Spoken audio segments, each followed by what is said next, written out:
welcome to the Interlude with Drew.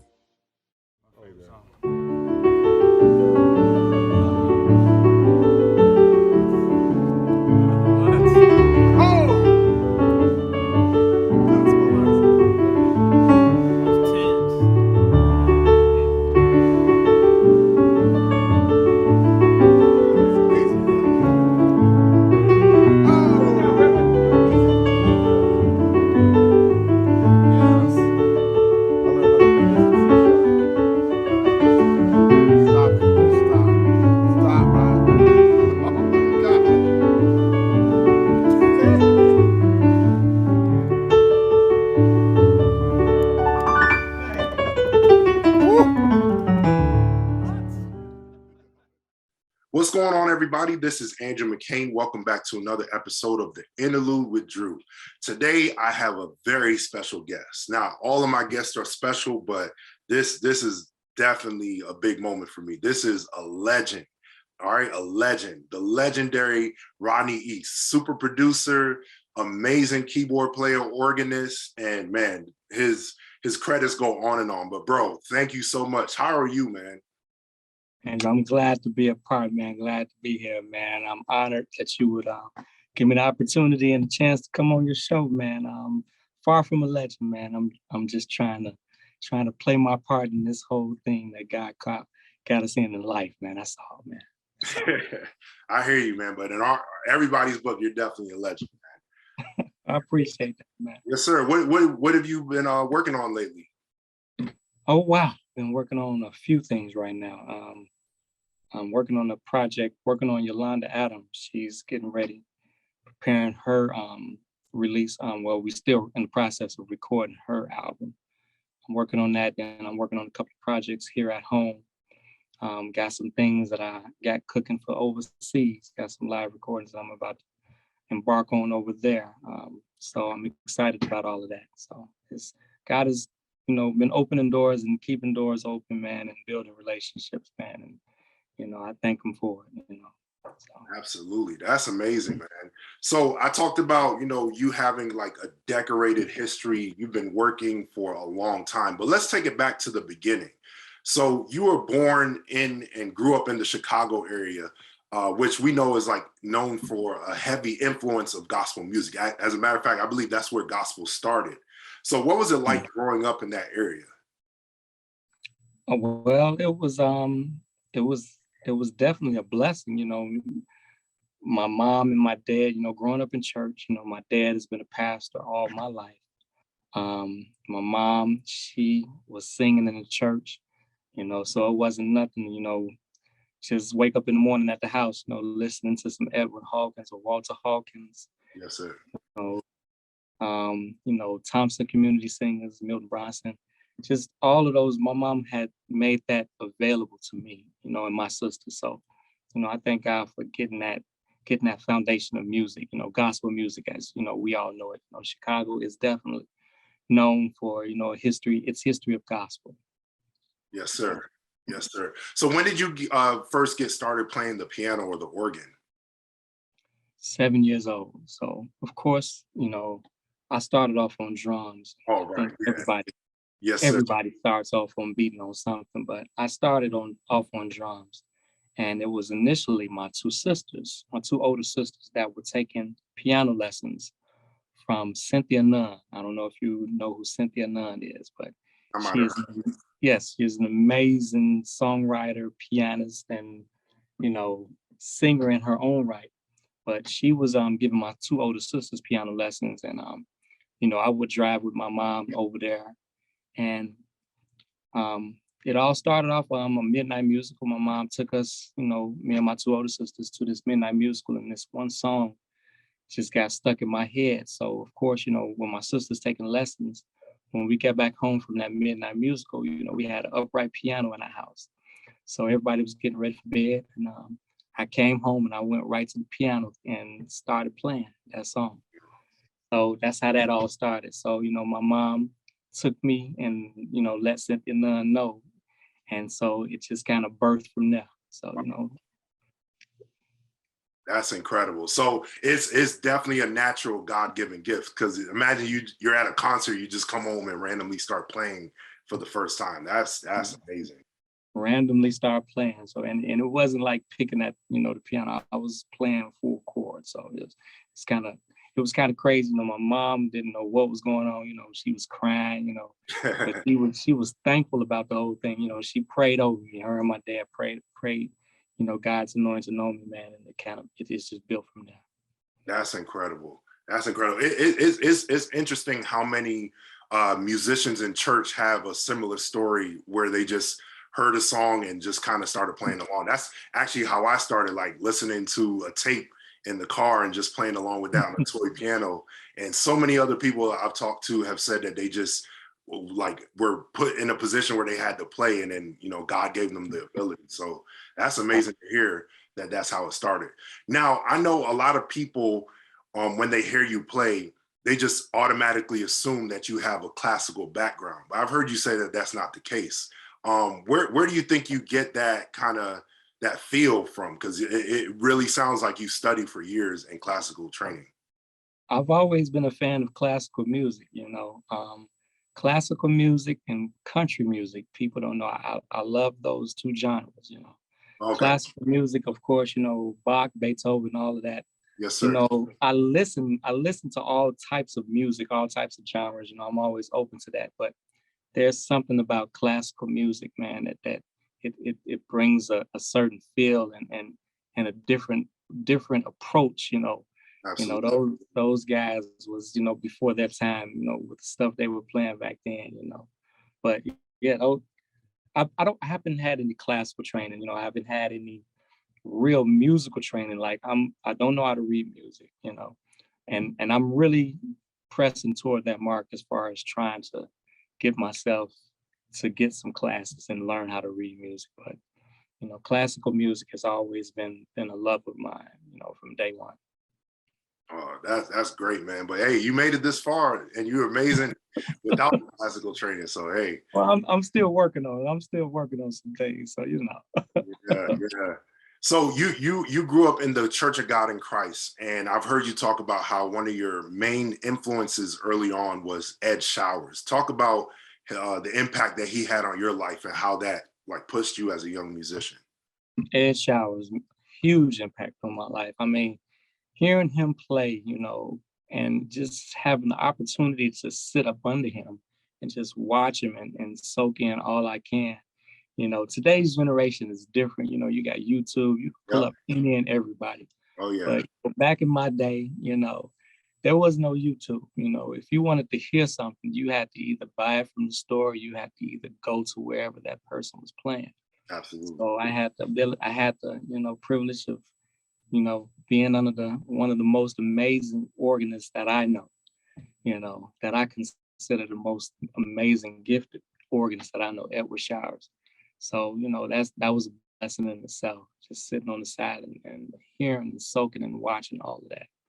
So Yeah, that's a unique experience, because I know, like you said, now a lot of times uh, musicians today can just go on YouTube and watch a tutorial or slow down a video of their favorite organist or keyboard player from wherever and learn that way. But there's a saying that says that there are certain things that are caught, and then there's certain things that are taught. So I feel like you caught a lot of things just absorbing it, being in that room. Oh yeah, and it gives you a different appreciation for it. Yeah, Whereas when you have to go somewhere and seek what it is that you want to find, when you want to hear, you have a different appreciation, other than put not knocking against anybody that's pulling up yeah, anything, but it's a different appreciation that you have when you can search out and go and see for yourself and hear it and feel the whole vibe and energy of that room. So definitely. yeah. Definitely. So you talked about your dad was a pastor, so I'm sure starting out you ended up playing in his church first. About what time did you start playing like elsewhere for different maybe choirs or local artists or anything like that? Well, I was doing that, at a young age. We had an organist at our church. Her name was, Miss Lois Rouse. She was organist at our church. But when I started playing it, of course, the church kind of called, it was like, well, what is this, but I mean, it was my dad's church. Yeah. So, of course, she's playing the organ. I'm on the other side of the church playing the piano.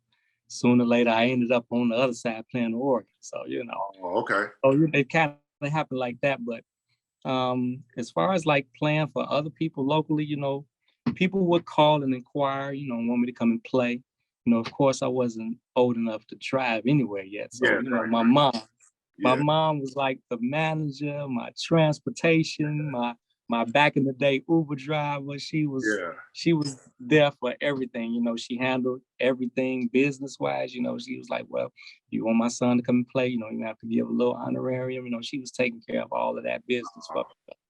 So that's how that happened. So I was definitely, around the city and about like that, at a very young age, playing for a lot of different, church choirs and, midnight musicals back then. So yeah, it was very populated that I was going about doing it. Wow, that's amazing.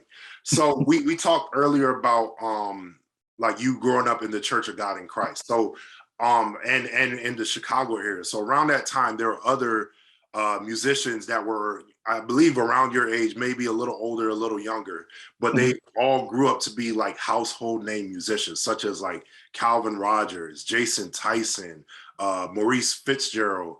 I believe Varro was a little younger than you guys, but he was around in that time, as well as his brother Thaddeus. What was it like just being around, all this budding talent at the same time, like these up and coming musicians that turn out, and you see them now and they're like doing amazing things? Well, it's crazy. I mean, you grow up with these guys, back then, we was just playing, that's all, we just showing up to the places or churches and playing, whole lot of shedding going on, and learning from each other, playing at different churches, playing in different groups. You had New Direction over here, and you had all, Chicago Mass over here. Then you had like choirs over here, Tony Till. It was just a company of like friends just playing, and to see guys doing what they're doing right now, it's amazing because you can look back and see, well, I was a part of, sitting with this person and that person and learning from what we did and seeing what we're doing right now. It's a blessing. Yeah, for sure. Yeah, I could only imagine what it's like, you guys getting together and shedding and all that type of thing, like on a regular basis, not realizing what you guys will become. That's amazing. Yeah. So go ahead. No, well, I wanted to throw in there also, you mentioned a lot of names, but I want to make sure I mention Cornell Thickpen. That was yes. growing up with him, man, was an experience, an unbelievable experience. He made me listen and see music different, like I've never heard or seen it before. His whole approach and his feel and touch.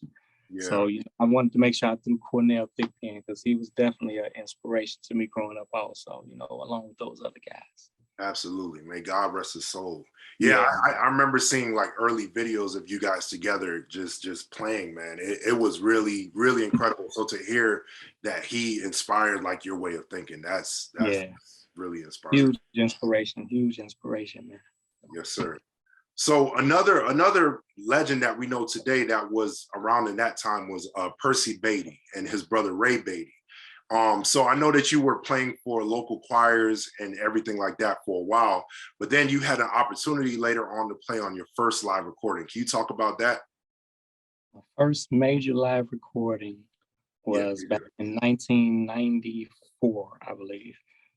Percy called me and asked, was getting together, and he told me we was going to do a live recording down in Grand Rapids, Michigan. And it was Marvin Sapp. And so it was for his Grace and Mercy album. Yes, sir. So you had Richard Gibbs on organ, you had Percy on Fender Rhodes, you had Al Willis on guitar, Steve Huff on bass, Ray Beatty on drums. And of course you had, Percy asked me to play main keys, so piano. So that was an experience in itself also. Many experiences, that I learned and I, grew from. So, I appreciate that opportunity. Percy opened that door for me, and Marvin, open that relationship. Been knowing Marvin for like over 20 plus years. So, it's Yeah. crazy how it comes back around. Yeah, that's amazing. And you know what's funny? Right when I first started playing the piano, I was taking lessons. I vividly remember on my way to piano lessons multiple times hearing "Not the Time, Not the Place" on the radio. So like this is like a full circle moment, but that's one of my all-time favorite songs. And I later on realized it was you that played on it. So you talked about the relationship that was built there with Marvin and Percy. And did you? I believe you also played for the I Believe album as well, or Yeah, I did that album yeah? also. Yeah.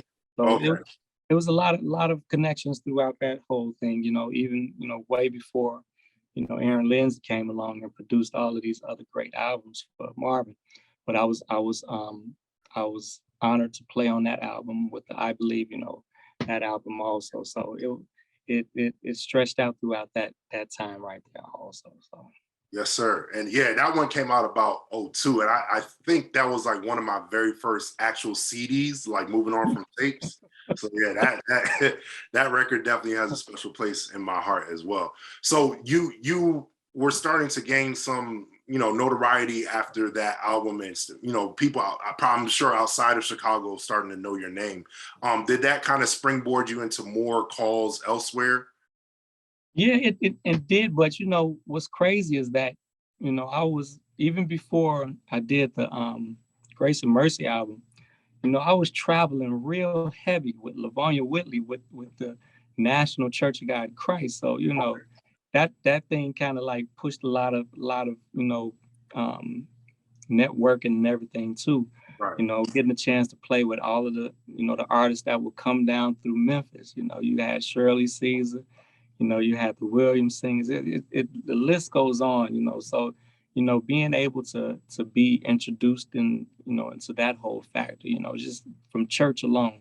The relationships grew from all of that. So I appreciate that door, in itself. Being able to play not only for the National Church of God in Christ, I was playing for Bishop Ford, who was then the presiding bishop of all of the churches of God in Okay. Christ.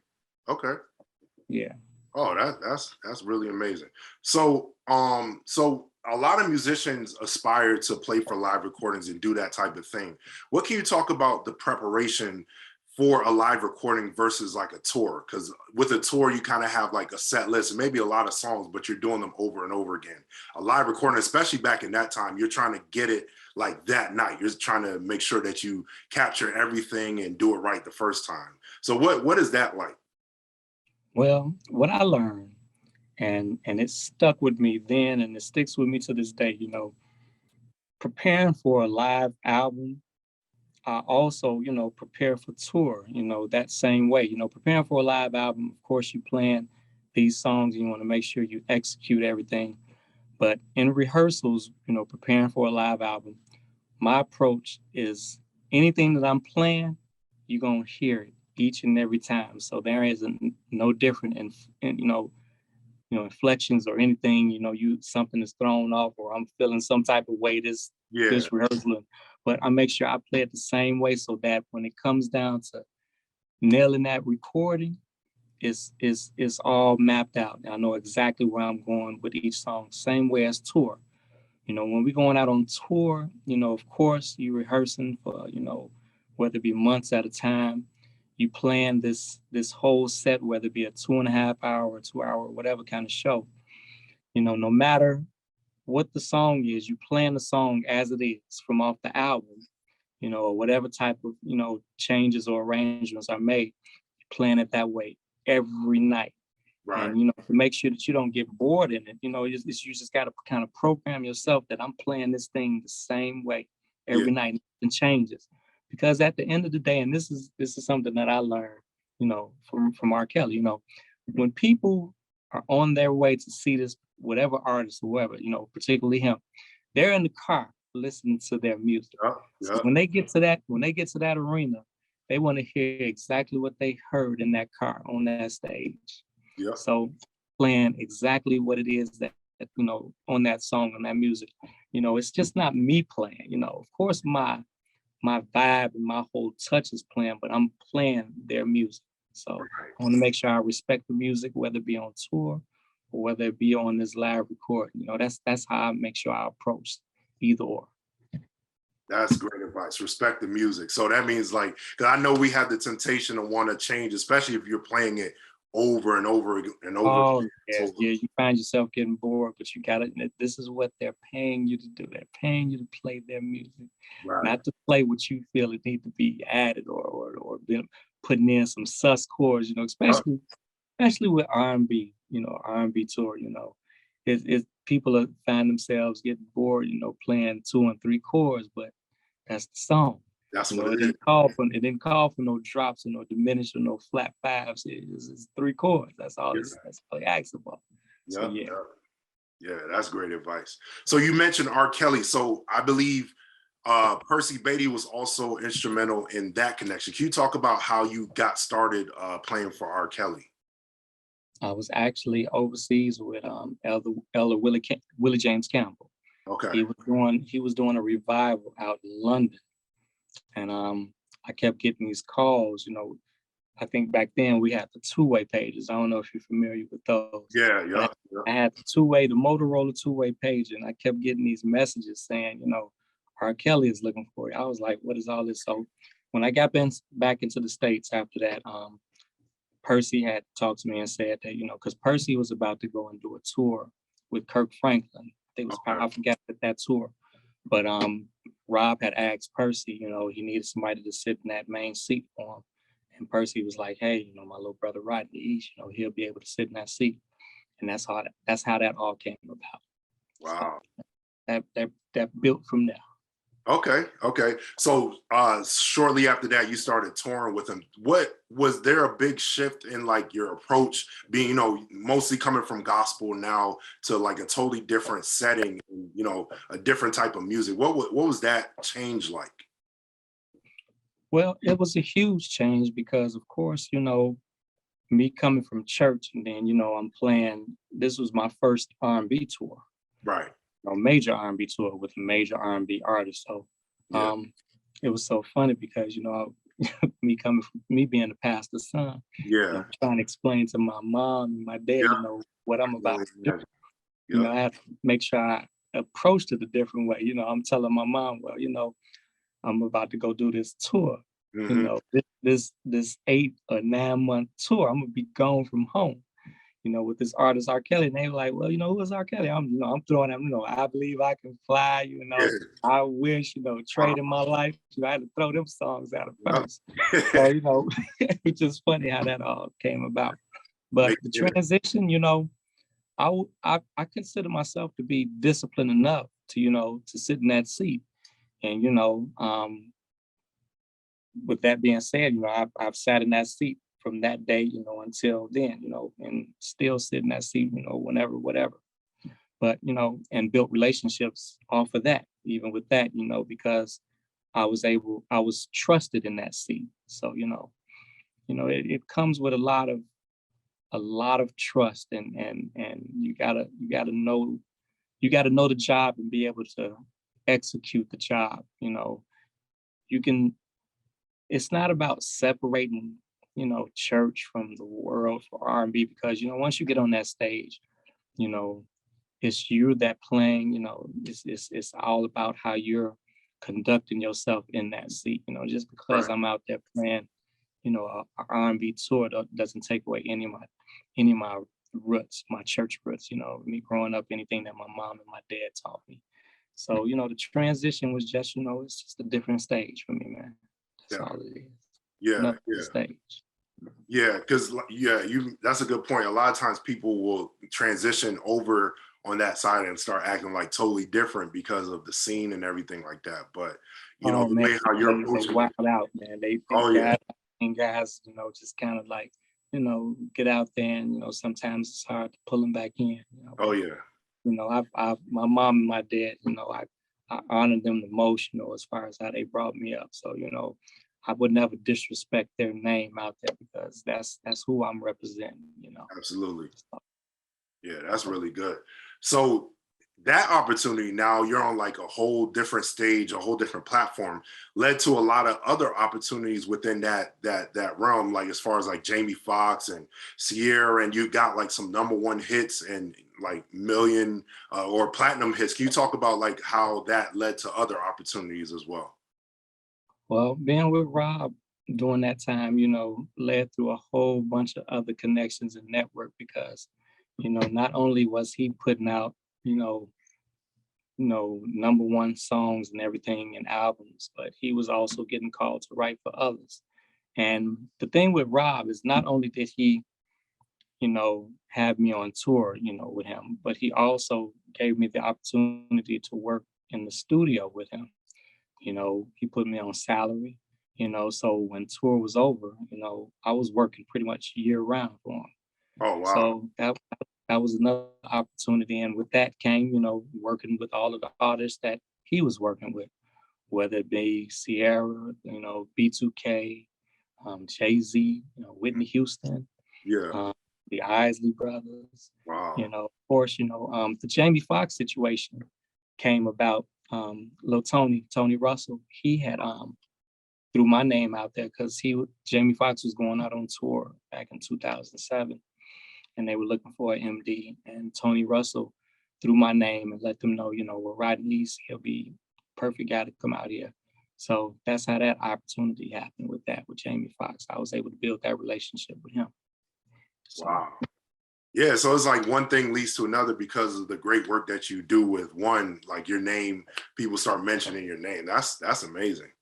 right, and I make sure nothing changes. When anybody sees me, even today, I make sure I stay the same. Oh You yeah. know, I haven't got to a point where, I'm untouchable, untalk. I can't talk to me nothing like that. No, Oh yeah. I'm still Rodney East. I'm still my daddy and my mama's son. Oh yeah. That's what's most important to me right there. Definitely. I was going to mention that a little later, but we'll talk about it now. I was going to say that's one of the main things that stands out to me about you. Like you're very approachable. Like I think my first time actually getting to meet you, I was like, oh my goodness, that's Rodney East. Like, and sometimes you meet people and they're surprisingly humble, but other times that's not the case. But like you were very approachable. Like you talked to me like you already knew me, and I really appreciate that. Can you talk about like how important it is to stay grounded, stay humble, and not think too highly of yourself?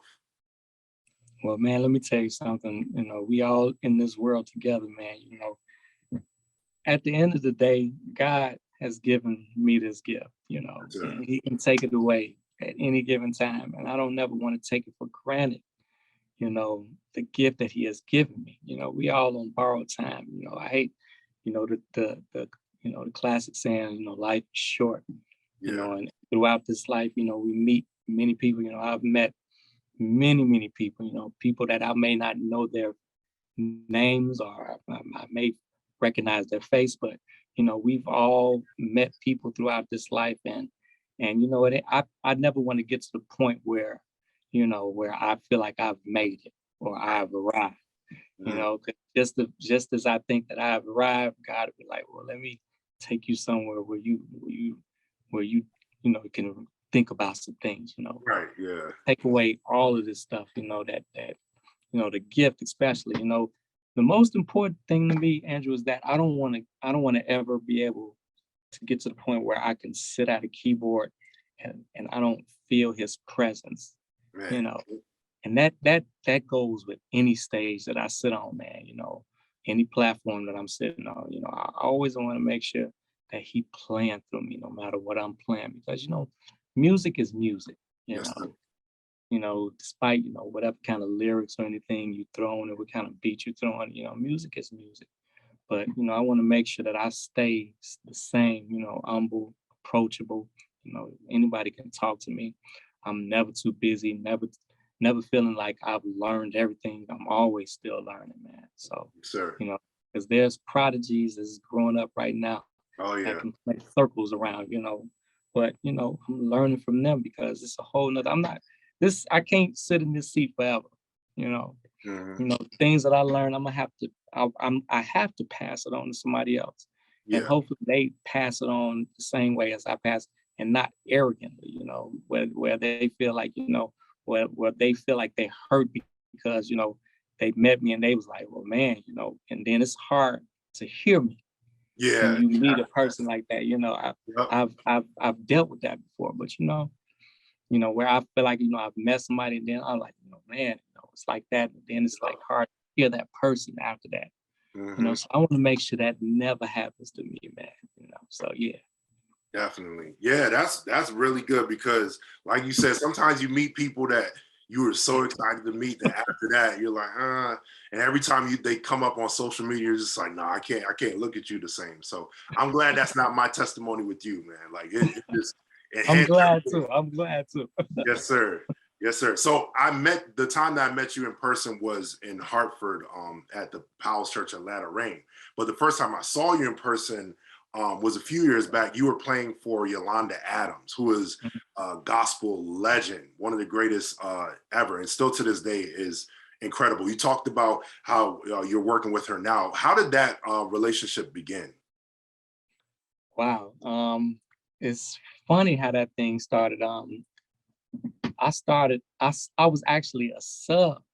I was subbing in for somebody that was playing for Yolanda, and they was supposed to be going, I think it was to Jamaica, and something happened that that person couldn't go. So Quinn Anderson and Anthony Harmon. I don't know if you know Anthony Harmon, Chicago-based legend. You know, he passed, you know, a while ago, but they had gave me a call and were like, "Yo, we need you to come do this." And so funny, after I subbed that, you know, I've been there ever since. So, you know, I got this long-standing relationship with Yolanda, you know, and I'm with her to this day right now. That's great.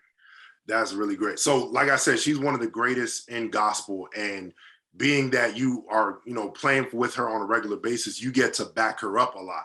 I know that she does like regular songs, but there's a lot of extra flow moments.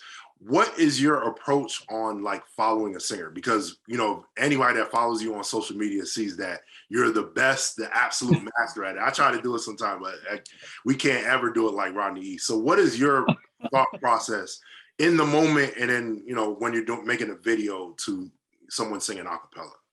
All right, so let me explain that. So anytime I'm doing like something on video and I'm following them, you know, I'm a real melody driven guy. You know, Okay, I, yes, I sir. I love the melody. A song isn't a song unless you have the melody, and and the melody is gonna be pretty much the base of the song. I don't care what kind of intro or outro you have for this. The melody is gonna be what is anchoring the song. So the way I approach these videos that people see on social media or anything like that, I'm always following exactly what they doing down to the T. So it ain't just that I'm just like bam bam. No, pick these. It's crazy because a lot of people, man, they send me videos all the time. They be like, man, put some music to this, put some music. But Mhm. I pick and choose what I feel like playing that particular time. But I like study that, before I even press record. I go through many, many takes as far Yeah, as making sure I'm on that melody and put my chords to the melody of whatever I'm playing so that it's just right after I'm finished recording. But if I'm playing or following somebody like live or just right off the beat, I make sure I follow them. I okay. step back as much as much, like I'm not even there almost, but I'm making sure that I'm giving them that foundation that they can sing their solo or whatever it is they're singing on top of. I'm staying out the way because it's not about me. You're Yeah, accompanying somebody. So it ain't such and such featuring Rodney East. No, yeah, yeah. it's such and such, and I just so happen to be playing behind. That's all it is. With Yolanda, let me. I've been playing with Yolanda so long that it's almost like I know where she's going. That's just the chemistry and vibe that we built, throughout the years. And but I mean, even with that, I'm still following her. I'm accompanying her. I'm not on top of her or I'm not leading her. I'm not forcing her to go places like that. Right. Yeah. As a musician accompanying somebody, that's what your job to do, to accompany them. So I want to make sure that I clear that up because I don't want people to think, because some people will feel like, some people like what I do. I haven't had any, body complain or nothing like that. But that's just how I approach, what I hear, Yeah, when I get these people singing. But in the real world, in a real service, I'm not lick for lick right on every one of their runs and stuff like that. No, I'm accompanying them, I'm following them, let the spirit lead and play through me at the end of the day, because it's not me playing. I wanted to make sure, like I told you earlier, I want God to play through me, man. yeah, definitely, definitely. Yeah, like I saw, I was there recently when you were playing behind Kim Burrell, and I could definitely see like what you said your approach is, like staying behind. I definitely see that. And then there's a video with you backing up Tasha Page Lockhart that was like really incredible. And then of course Yeah. Yolanda too. So it's like different types of singers, but the approach remains the same, where you're like following what their lead basically. So that's Right. really great advice. Right. Even like with Kim Burrell, she's such an instrument herself. Oh yeah, oh yeah, So for me to be, behind her doing a bunch of extra stuff, it takes away from what anybody is trying to hear, and you can't appreciate it. That's yeah. just my takeaway. So I step back as much as possible, man. Yes, sir. Yes, sir. So talking about your videos, another element that I feel like in some ways gets overlooked a little bit in the videos is a lot of the time the strings and the orchestration that you put on it is really like mind blowing. Like how long have you been doing that? Like I know you've been producing for a while, but the strings element like that's like really something amazing. Well, man, let me tell you, with like the strings, man, I'm a soundtrack driven type of guy. Like, Yeah, anytime I look at movies, Hans Zimmer, like it's like if you watch a movie and it's like you take away any of like the backing music or the, yeah, any of that type of stuff, it's just a scene. But it's like once you add that element of music and stuff, it brings like scenes alive. yep, comes alive. So I take that same approach even like when I'm playing something. I like, string and orchestrated driven, to make it enhance it and things like that. I love Disney, of course. A lot of people say I got a whole Disney vibe or something Yeah, like that. yep. But I love adding orchestration to a lot of stuff, man. So I've been building up my library. I'm an avid collector of whatever it is that comes out, the latest thing on, whether it be string packs or plugins and stuff like that. I'm an avid collector of it all, man. Okay, yeah, that's dope. Authentic stuff. Yes, You got some stuff on some keyboards, but I look for the authentic stuff. The yeah, authentic. yeah, yeah. I think you had posted one video where you just like singled out or soloed the strings, and that's when I was like, oh my goodness, this is like it's not just strings, it's bells and everything to add to the element. It really does sound like a soundtrack. So that just adds to the overall experience of like your videos and everything. So that's really Right, right. yeah. So with like talking about sounds, I know that most of the time you're using like a specific sound. I've heard you kind of detail that before. I know you have keyscape in there, I believe Grandor. What else do you have in that patch? Because it sounds like it's a Rodney East. Yeah, it's so there's a piano out of it's a piano out of Native Instruments, out of the Native Instruments pack that I go to. It's a grandeur piano that I tweak, make sure, because that's a real amazing sound to me. I know everybody has their own pick as far as what they love piano wise, but that plug-in to me, I tweak it, the whole, realness with the hammers and the foot pedals and everything. I love the sound of that. So I'm using that. I'm also using some keys out of Keyscape that I tweaked also. But sometimes I'll throw in, Rode stack, out of a Scarby Rhodes plugin that I have. I got like about 5 Rhodes that I stack up on there Oh that I wow. tweak. Okay. So, I have like a template, in my Logic that I always pull up anytime I'm starting a session. So it pretty much has all of the sounds that I use, that I would use in any type of thing that I'm about to record or anything like that, or start production on. So I don't have to start looking for stuff. You know, I have a basic template that I have already saved up. So that's where all my sounds are at. So yeah, so a lot of times I'm doing these videos. You know, I got my grandeur piano, I got my keyscape, Yeah. keyboard, my pianos, and I have my 5, you know, the rows that I use and all of that. Of course, I have my whole orchestra section. I have a whole drum section where I pull my drum sounds from, you know, and sample something like that. So yeah, so that's where I build my things from anything that I'm doing, like on, you know, record or anything. Yeah, that's really cool, and it's dope that you're willing to share that, because I know a lot of people like, no, I'm not telling you what sounds I use and anything like that. I But mean, can't be stingy with this gift, man. It wouldn't feel. Somebody got to share something. yeah. Either way, if we stack those sounds, we're not gonna sound like you anyway. So Well, I mean, you know, you might make it sound better. I mean, that's what I'm hoping. You know, make it sound better. Take anything that I got, make it sound better. Let me hear something I can draw from. I want to pull some stuff now. yeah, that's a challenge.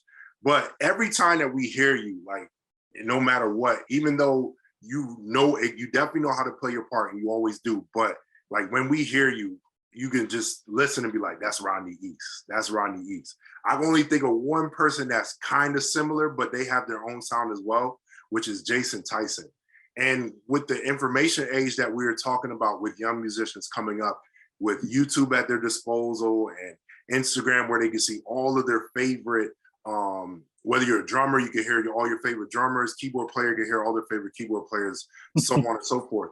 How can a musician develop their own sound where, like I said, we hear Rodney East and like, that's Rodney East, that's his particular sound? What would be your advice on how a young musician can develop their own sound?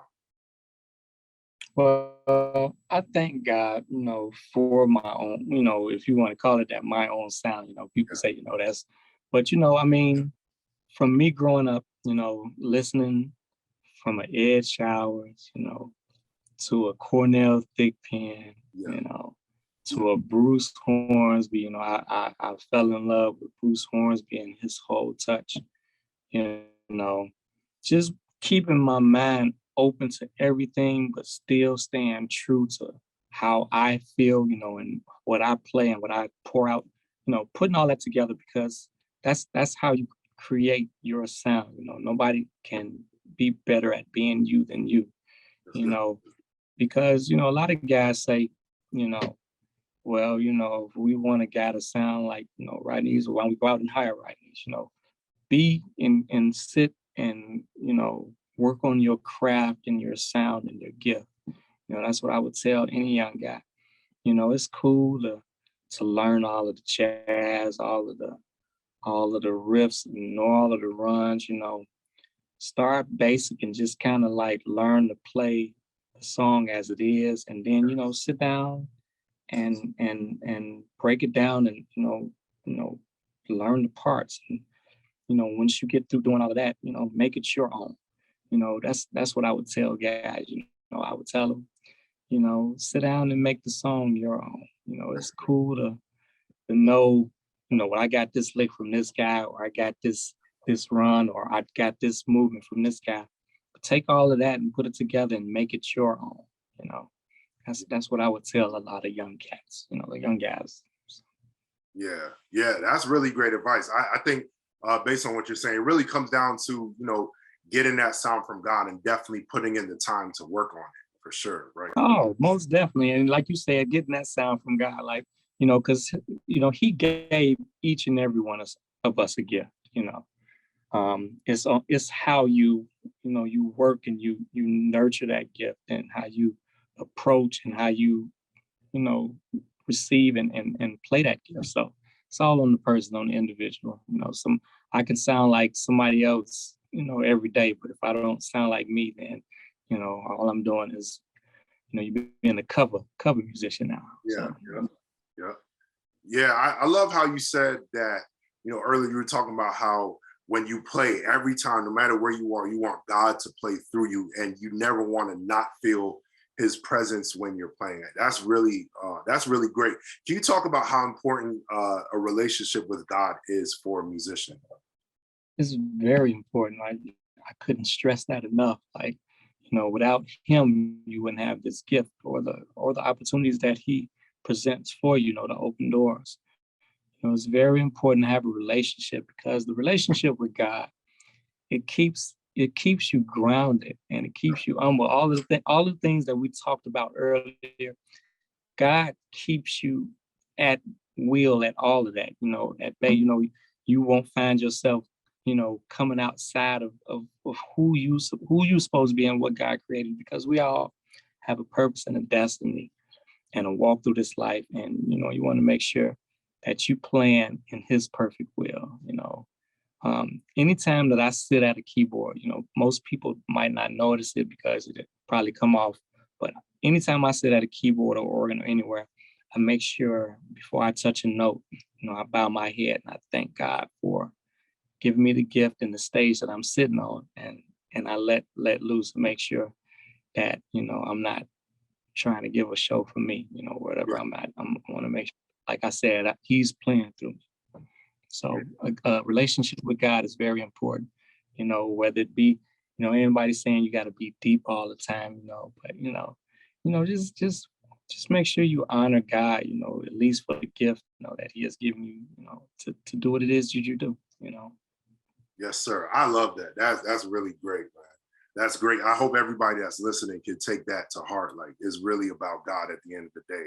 He's the one that gave you the gift, and he's the one that's opening up the doors. I love what you say. Thank God for the gift, and thank God for the responsibility of the gift. That's my saying. I say that every time. I say that to anybody. You can thank God for the gift, but then, Elder Willie James Campbell would always say, don't let your gift or your character take you where you can't keep you. So, you want to make sure that you be responsible with your gift. Yes, People, it's almost like money, man. God ain't gonna trust you with $1 million if you can't handle, $100. So right. I mean, you wanna make sure you're responsible with anything that God puts in front of you, especially with, a gift like this. Musicians come a dime a dozen. It may be your attitude. Folks wonder, why I'm sitting at home. They feel like, I'm the best thing. But you sitting at home. But you can't, come early to rehearsals. You can't come in knowing the music. In rehearsals, you just not listening to music when you should have been learning that at home. You come to rehearsal to rehearse with the other fellas and already know your music. Timeliness, man. God will bless you throughout all that, man. That's responsibility. So yes, sir. Yes, sir. That's really good. So talking about all the opportunities and the doors that God opens, do you have a particular favorite memory on stage or at a engagement or anything like that that really sticks out in your mind? Because I know you've been all over the world, spent time in Africa, just all over the 7 seas. So like, what is your favorite memory? I have many of them. One thing that one memory that I do have that sticks out a lot of times, I never forget. This was a while back. I was playing for the Isley Brothers. It was a big show that they had in Toronto, and this probably had to be the biggest crowd that I've played before. It had to be well over 1 million people. It was like a sea of people just moving back and forth.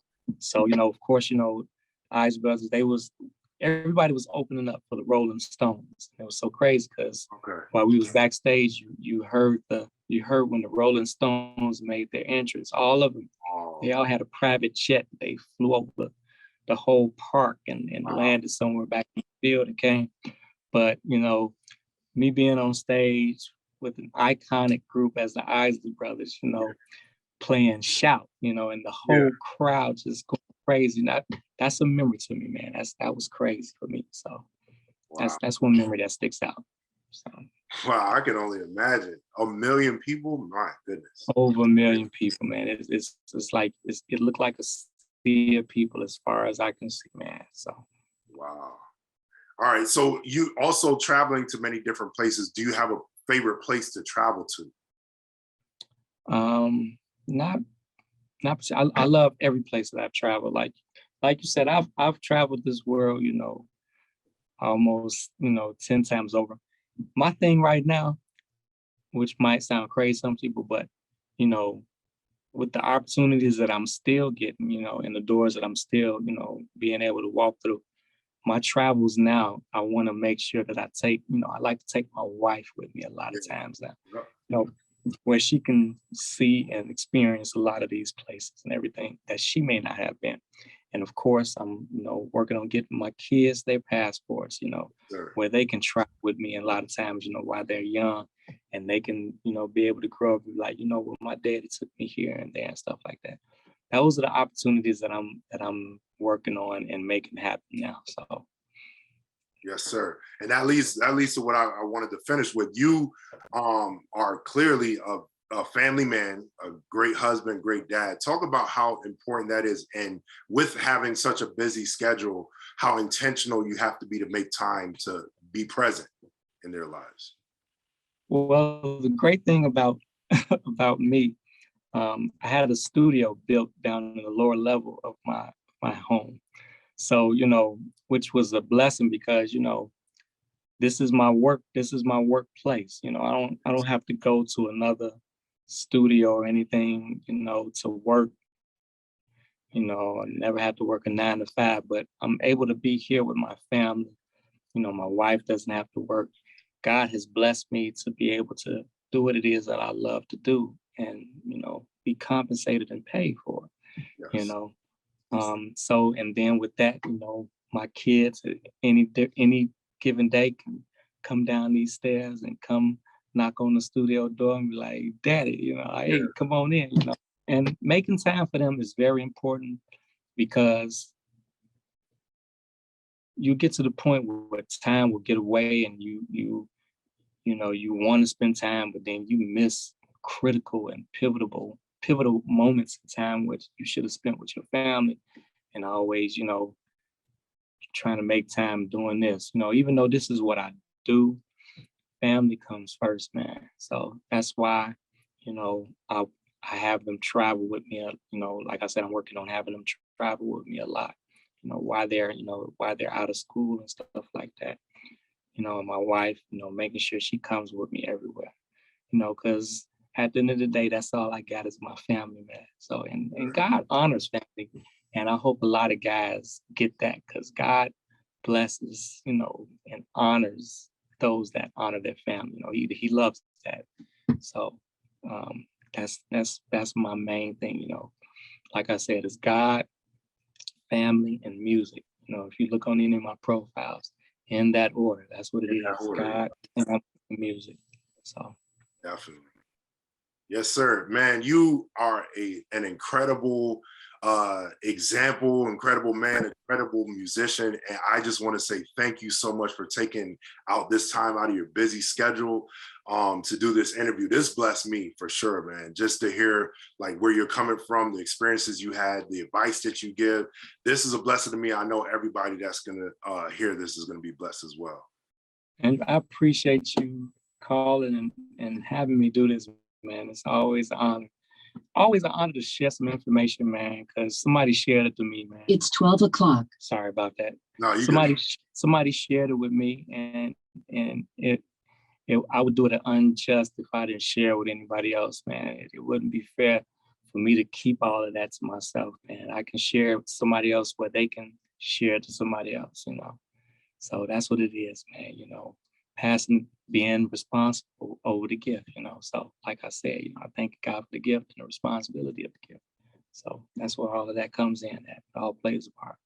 Absolutely. I believe God is going to keep blessing you because of your willingness to give back and to be approachable, humble, and everything like that. So definitely great to see. Appreciate that, man. And I appreciate you, man, for spending a little time and letting me come and talk with you, man, and share some things, man. It means a lot, man. So hopefully I did good. So oh man, this is definitely a great moment, man. Thank you so much. And as I always say to everyone listening, only what you do for Christ will last. Take it one day at a time and keep it pushing. All right, this has been another episode of the Interlude with Drew. Thank you all for tuning in. Until next time, God bless you all. It's the Interlude with Drew.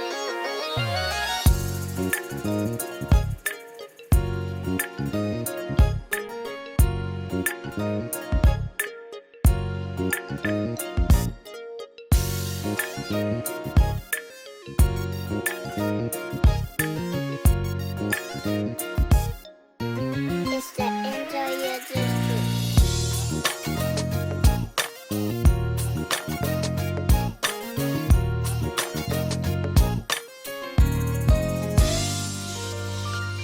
Welcome to the Interlude with Drew.